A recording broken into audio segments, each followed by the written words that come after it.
akabamo kapiteni Muhire Keve ni umukinnyi wakinnye iminota yose Rayon Sport yakinnye muri uyu mwaka. Yego urebye nafite assist zigera kuri 11 arumva afite imibare myiza cyane. Hanyuma kandi barimo Ruboneka Bosco unahabwa amahirwe wenda ko yaza muri batatu banyuma kubera ko nawe yakinnye imikino myinshi mu ikipe ya APR.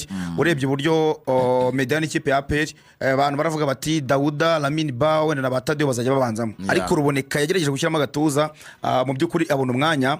Hanyuma kandi barimo Emmanuel Arnold Okwi umukinnyi w'ikipe ya AS Kigali, uyu afite ibitego 9 mu ikipe ya AS Kigali. Neje ubundi yaratsinze AS Kigali ndakora imyitozo se bongo ahubwo yaragerageje ibitego 9 ni byinshi, ibitego 9 ni byinshi ni nawe top scorer wabo. Hanyuma kandi barimo Habimana Yves, uyu musore yaje kugira ikibazo cy'imvune mu ikipe ya Rutsiro, ariko mbere yuko avunika arameze neza, yarameze neza, yarafite ibitego 8 yarafite ibitego 8 jana mayikora mu Mavubi anakina anajya no mu kibuga akina iminota mike ariko arakina.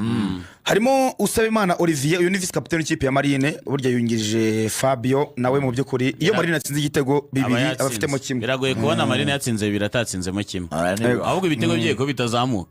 Usabimana Olivier kandi amaze igihe kinini, amaze igihe kinini.